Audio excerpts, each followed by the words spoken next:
He failed. In the silence after the race, as his labored breaths hung in the cold morning air, a young runner felt the sting of defeat burn into his soul. The stadium that once echoed with cheering now fell eerily quiet, the few remaining spectators drifting off as dusk settled in. For a moment, time seemed to slow. Phil Knight's legs felt like lead, his lungs on fire, and the taste of cinders was bitter on his tongue. This was not how the story was supposed to go. All his life he had chased one dream, to be the fastest, to break the tape and hear the roar of a crowd celebrating his victory. But on that day at the University of Oregon track, the only sound echoing in his ears was his own heartbeat, heavy with disappointment. He had finished dead last. The winner was already laughing with friends under the grandstand, while Phil remained on the track, trying to swallow the lump in his throat. The world didn't end in that moment, but to him it felt like it might. He staggered to the side of the lane and sank to his knees on the edge of the track, fingers digging into the rough red cinders. His eyes burned with tears he refused to let fall. In that instant of crushing failure, he felt utterly alone, just a lanky kid whose best wasn't good enough. Something in him cracked, and yet, in that jagged crack, something else quietly stirred. No one watching knew it, but a seed was being planted in that very moment, a seed of a legend that would rise from the ashes of defeat. Out of that heartbreak, destiny quietly began to stir. The name of that young man was Phil Knight.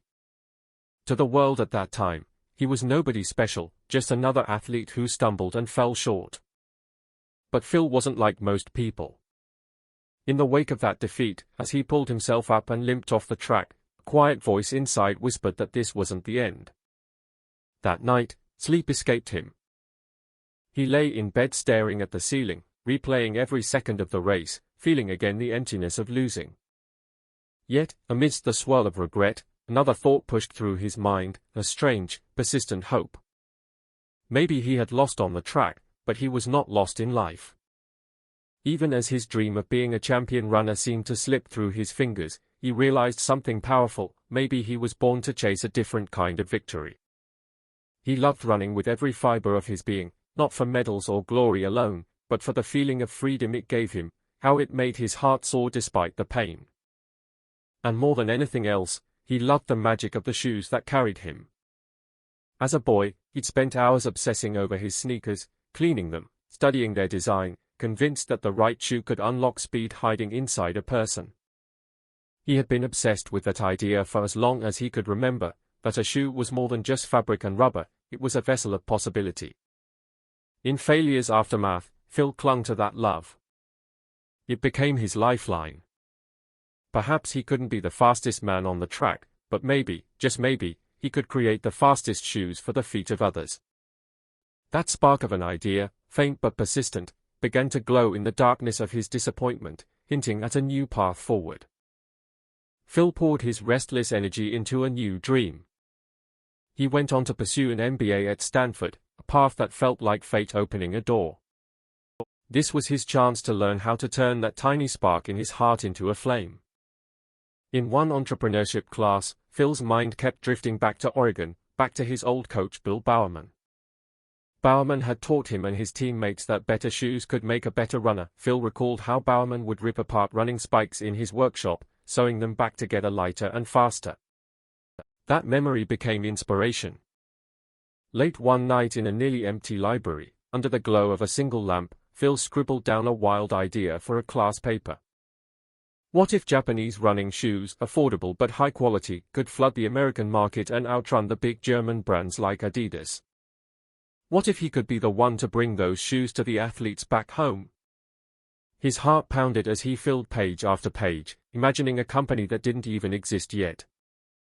In his mind's eye he saw it, an upstart shoe company that could give every runner the chance to be their best. It sounded crazy, even to him. When he later shared the idea in class, some classmates smirked, and even his professor raised an eyebrow at the audacity of challenging giants. Back home in Portland, when he mentioned the idea to his father, he got a concerned frown. His dad gently suggested that maybe it was time to take a stable job and let go of impossible dreams. But Phil had learned something profound on that track: the taste of failure can ignite an unbreakable resolve. he couldn't shake the vision that had taken root in him. Armed with nothing but this idea and a heart full of stubborn hope, he decided to risk everything to make it real. Diploma in hand and fire in his belly, he bought a plane ticket to Japan, chasing a dream across the Pacific. The day he arrived in Japan, Phil was just 24 years old, a kid with a crazy idea stepping into a world completely unknown to him. Tokyo's busy streets and neon signs were a far cry from quiet Oregon. He felt like an alien at first, overwhelmed by the whirl of a foreign language and culture. But he had come too far to turn back. Clutching a briefcase filled with nothing but a few sample running shoes and his notes, he walked into the offices of Onitsuka Tiger, one of Japan's top athletic shoe companies. Before passing through the doors, he paused, closed his eyes for a second and took a deep breath. He straightened his only tie and wiped his sweaty palms on his suit pants. His heart was pounding so loudly he wondered if the receptionist could hear it. This was it. He was about to pitch himself as an American distributor for Tiger's shoes. In truth, he had no company back home. Blue Ribbon Sports was little more than a name he had thought up on the flight. But he was determined to make them believe. In the meeting room, across a polished table, a half-dozen Japanese executives studied the slender, nervous American.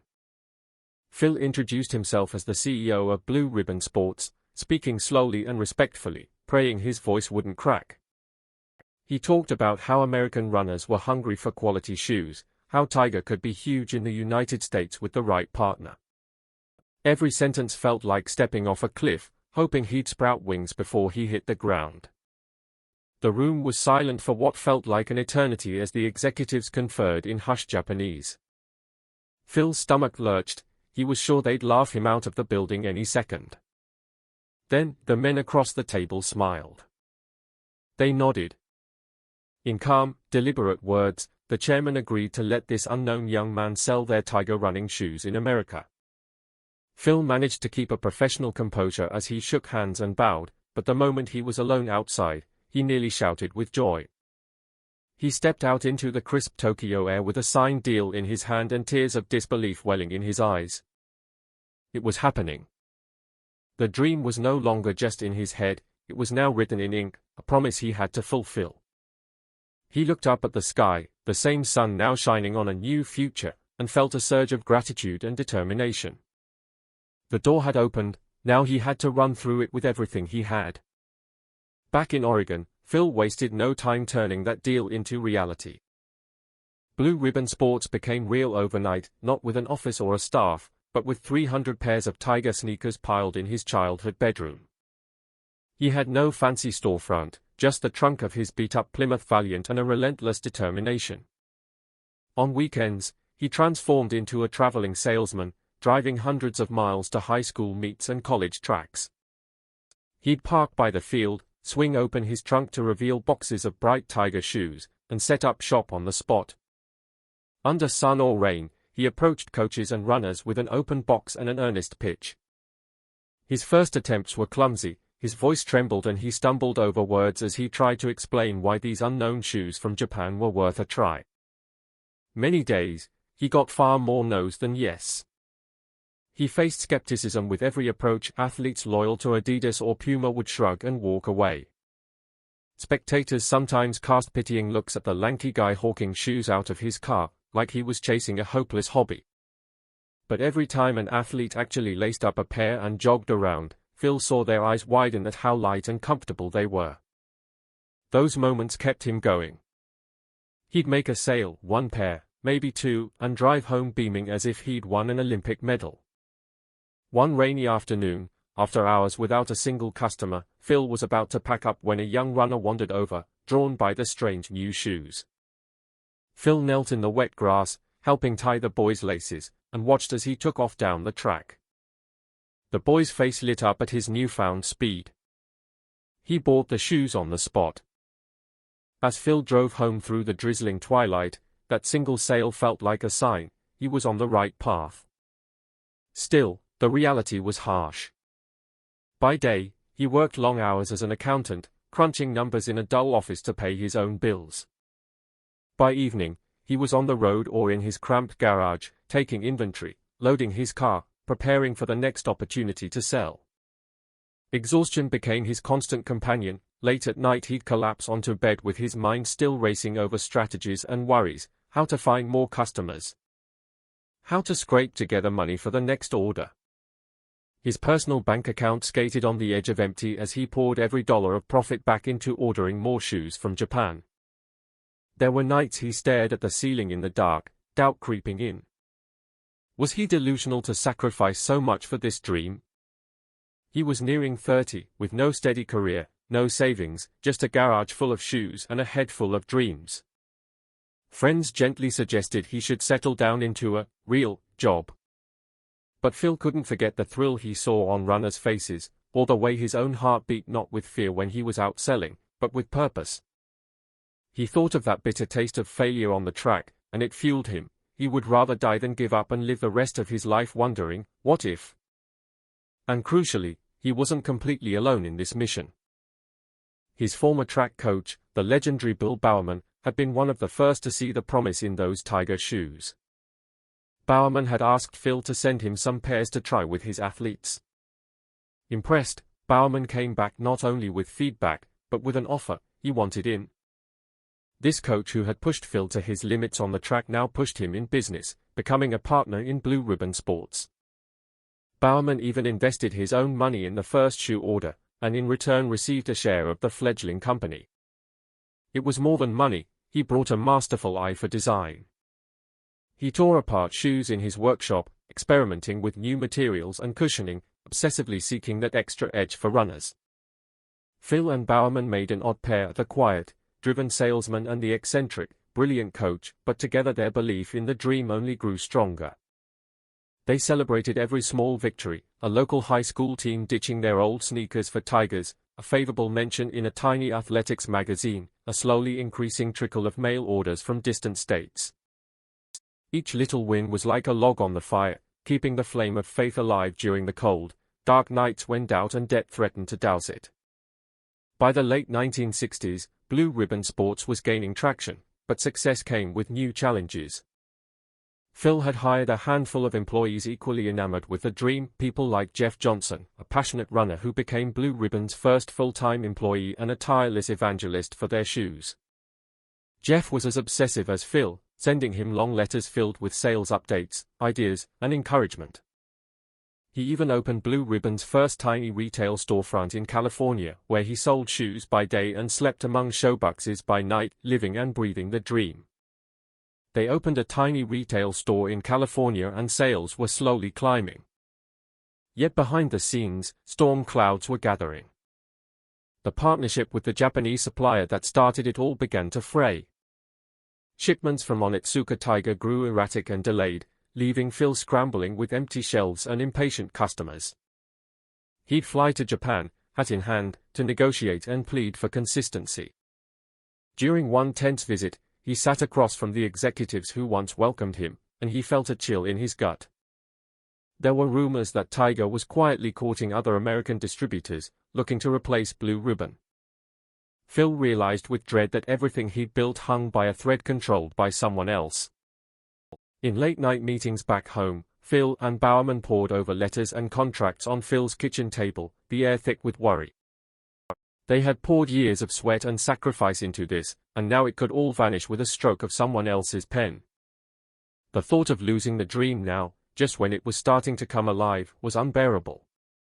Phil knew what failure felt like, and he refused to feel it again. If Tiger wanted to break away, then maybe it was time for Blue Ribbon to stand on its own 2 feet. It was time to bet on themselves and create their own shoe brand, no more being at the mercy of another company's whims. That decision was like standing at the edge of a cliff all over again. If it worked, they would finally control their destiny. If it failed, everything would come crashing down. Late one night, staring at the ceiling and unable to sleep, Phil made up his mind. In the face of this looming betrayal, he chose to fight back with imagination and courage. They would design and manufacture their very own line of shoes. Bowerman was invigorated by the idea. His mind whirred with possibilities for new designs, lighter materials, better traction, more support. He even found inspiration in his kitchen. One morning, in a burst of experimental genius, Bowerman poured liquid rubber into his wife's waffle iron. The rubber sizzled and set into a pattern of crisscrossed grooves, a revolutionary tread that gripped surfaces like never before. The waffle sole was born in that humble kitchen, a secret weapon for the shoes they were about to create. With innovation on their side and desperation fueling their creativity, the team got to work in secrecy, sketching prototypes and finding factories willing to take a chance on a fledgling brand. They had the guts, they had the know-how, but they needed a name, a banner to carry into this battle for survival. Ideas flew around, many of them awful, none of them sticking. Phil racked his brain for something that captured speed, victory, spirit, and came up blank. Days before their first shipment of new shoes was to be produced, they still had no name.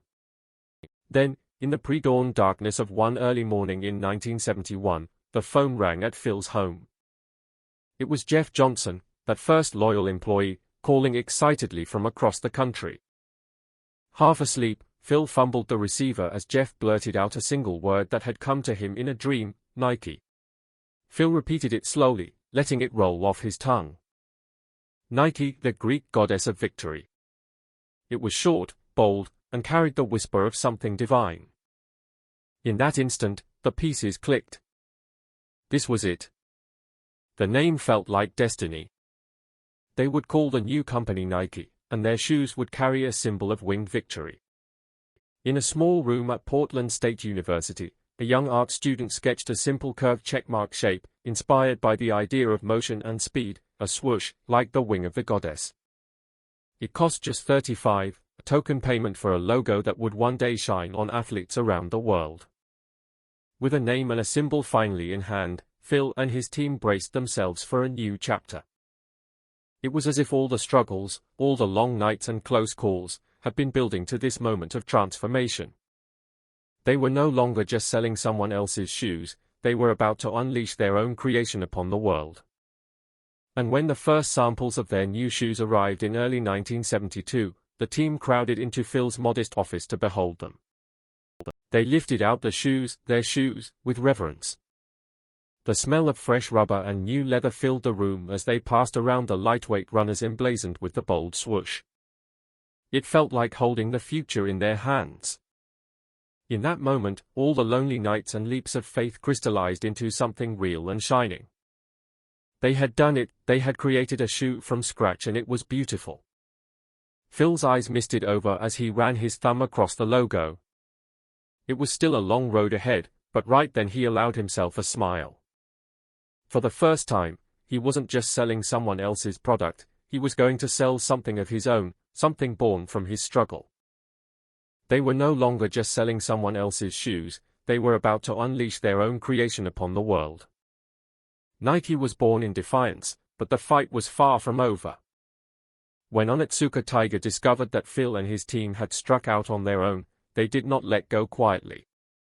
A letter arrived soon after, coldly terminating Blue Ribbon's distribution contract. Worse, Tiger's lawyers filed a lawsuit accusing Phil of breach of contract and demanding Nike be shut down before it could even take off. It was a dire threat. If Tiger won, all of Phil's efforts could be undone in a courtroom rather than on the track. Phil's stomach churned as he read through the legal papers, but just as he had on the track, he steeled himself to fight. He countersued Tiger for violating their agreement and stealing his co-designer Bowerman's shoe designs for themselves. For months, the battle raged not on a field but in front of judges. Every day of the trial, Phil walked into the courthouse with a calm face, even as inside anxiety gnawed at him. Would this be the end of his young company? He refused to entertain that thought. Finally, in 1974, the verdict came. The court largely sided with Phil. Blue Ribbon, soon fully rebranding as Nike, was vindicated, free to sell its own shoes, free from Tiger's shadow. The last ties to the past were cut. Nike stood alone, ready to sprint ahead unencumbered. The first Nike shoes rolled out quietly in 1972, simple running shoes bearing the strange new name and the swoosh. Phil and his team handed them out to runners at the U.S. Olympic trials that year in Eugene, Oregon, not far from where Phil had once fallen short on the track. The response was electric. Athletes loved the new waffle-soled wonders. Word spread like wildfire through the running community that a bold new player had arrived. By the end of that year, Nike had sold thousands of pairs. For the first time, Phil allowed himself to breathe a little easier. Blue Ribbon Sports officially became Nike Incorporated, and the numbers on the sales reports were climbing. In 1973, Nike's sales hit an astonishing 3 million. Phil wrote himself a paycheck for the first time, a modest salary, and he laughed as he did it. It felt like a dream to finally earn something from this labor of love that had consumed his life. But the growing success did not mean an end to struggle, far from it. With growth came new problems. Demand for Nike shoes was exploding beyond what their small factories could supply. They faced inventory shortages, production headaches, and quality hiccups as they raced to keep up. Phil would celebrate a big order from a retailer one day, and then agonize the next over how to fulfill it without running out of cash. The banks that once doubted him still weren't convinced. More than once, he sat in a banker's office being lectured that Nike was overextending, that it was too risky to lend more money. More than once, he walked out of those meetings with a lump in his throat, wondering if this would be the moment it all fell apart, financially. Nike was winning the hearts of athletes, but behind the scenes it was living on the edge, blowing every cent back into growth just to survive. Phil started to understand that building a business was like training for a race, pushing through pain and doubt, fueled by an almost irrational belief that the finish line was worth it. During these turbulent times, a tragedy struck that shook the Nike family to its core. One of their earliest athlete partners was a brash, fearless young distance runner named Steve Prefontaine, a local hero in Oregon and one of the first believers in Nike. Pre, as everyone called him, had an electrifying presence on the track. He ran like every race was life and death, shattering records while wearing Nike shoes when hardly anyone knew the brand. His confidence and rebellious spirit were the living embodiment of what Nike stood for. But in 1975, on a dark night after a party, Prefontaine's car flipped and he was killed in the wreck. The news hit Phil like a punch to the gut. Prefontaine had been more than just an athlete in Nikes, he was a friend, practically family, proof that Nike was more than a company, it was a community bound by determination and hope. Phil attended Pre's memorial service, standing alongside Bowerman and hundreds of grieving fans, heartbroken. As they listened to speeches honoring the runner's ferocious spirit, Phil realized with renewed clarity that Nike was never just about shoes or sales. It was about people, about giving dreamers like Pre the tools to push beyond their limits. Wiping away tears, he made a silent promise that Nike would never lose that human touch, that they would carry on Pre's legacy by empowering athletes everywhere to be fearless and relentless. If anything, the loss of Pre only strengthened Phil's resolve to fight on. And fight they did. Even as they grieved, Phil and his team pressed onward with renewed purpose. By the late 1970s, Nike's relentless commitment was paying off. Runners across America were choosing Nike over the long-reigning German giants. The company expanded beyond running into basketball, tennis, and more, willing to compete with anyone. Every new sport was a new battlefield, and Nike charged into each with the scrappy underdog spirit that had gotten them this far. They signed up-and-coming athletes who believed in the brand's daring ethos. Shoes evolved rapidly with daring designs and bold colors, reflecting the attitude that Nike would not play it safe or slow down. Yet with each step forward, there were stumbles. Manufacturing overseas came with challenges, competitors fought back hard, and the specter of cash flow problems always loomed. More than once, Nike came within a hair's breadth of financial disaster. On one occasion, as legend has it, when a critical loan was about to be withdrawn by a cautious bank, an unlikely savior emerged. A Japanese trading company that had seen Nike's potential, perhaps reminded of another young man who'd once flown to Japan chasing a crazy idea, decided to extend Nike a lifeline of credit. It was just enough to keep the engines running at full speed. When American institutions hesitated, a partner across the ocean kept faith in Nike, bridging them through a crisis. Phil found himself continually walking that razor's edge between boom and bust, learning that the difference between fortune and failure could be one bold decision, one loyal partner, or one more ounce of perseverance. Finally, by 1980, after nearly 2 decades of relentless climb, it was as if a dawn broke after a long night. Nike went public on the stock market, a milestone that marked its arrival as a powerhouse.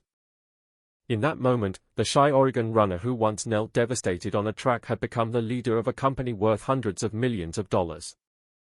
Phil Knight was now a millionaire many times over, on paper a rich man, but what mattered more to him was what the fortune represented. It wasn't the money or the fame. It was the proof that a crazy dream, nurtured through failure, fear, and pain, could grow into something breathtaking. In the years that followed, Nike's rise only accelerated. The company that began with a few pairs in Phil's trunk soon signed some of the greatest athletes in the world. In 1984, a young basketball phenomenon named Michael Jordan became the face of Nike's bold ambition, and together they launched a cultural phenomenon that took the brand to soaring new heights. By the end of the 1980s, Nike's simple slogan, "Just do it," was on everyone's lips, a credo that captured the fearless, can-do ethos Phil had championed all along. He stood on Nike's campus in Beaverton, Oregon, watching the flags ripple in the breeze, flags bearing the swoosh, and he thought back to that day he lost the race. He thought of every setback, every time he'd almost given up, every sleepless night staring at the ceiling, wondering if he was foolish. If he could, he would go back and tell that heartbroken young man kneeling on the track, "This isn't the end. Your pain has a purpose." Every failure was carving a path, teaching him to fight harder, to innovate, to believe when logic said not to. From that early failure had sprung a fortune far greater than dollars, a fortune of lessons, of legacy, of a world changed. And in the end, the Nike story, the one you won't hear in commercials, isn't about lucky breaks or overnight success at all. It's about refusing to give up when everything is falling apart. It's about the power of an indomitable spirit in the face of doubt. Maybe you've felt that sting of failure in your own life. Maybe you've been told you weren't good enough, or that your dreams are impossible. If so, Phil's journey is a reminder that those voices and setbacks don't have to define you. Phil Knight once wrote, "The cowards never started, the weak died along the way, that leaves us." He also said, "The only time you must not fail is the last time you try." Those weren't just clever phrases, they were truths he lived by. From a defeated runner who felt the world collapse around him on a lonely track, he became the man who built an empire of victory. His fortune was not just in dollars, but in the lives he touched, the athletes inspired, the jobs created, the innovation sparked in an industry forever changed. He transformed failure into fuel and pain into purpose. So, if there's one lesson to draw from the Nike story you've never heard, let it be this: the road to greatness is paved with setbacks. Every stumble is a step forward, every loss a lesson in disguise. The night is darkest right before dawn, and if you keep pushing through those dark hours, the dawn will break for you too. Phil Knight fell hard, but he got back up every time. In the face of doubt, he chose to believe. When he was told no, he found another way to a yes. When he was knocked down, he built something even greater from the ground up. That is the mindset that turned failure into fortune. And that is the legacy behind the swoosh, a reminder that anyone, even a lost runner kneeling in the dust of defeat, can rise up to conquer the world. All it takes is that one more try, that refusal to quit, that spark of hope in the darkness. The next time life knocks you down, ask yourself, will you stay down, or will you get back up and turn that failure into your fuel? Phil got up. He ran forward when others would have quit. And so can you. Remember Phil's story when you face your next hurdle. Embrace the struggle, use it, and never ever give up on your vision. Because the only true failure is stopping for good. Keep running, keep fighting, and turn your failures into wings. As Nike's motto boldly encourages, just do it.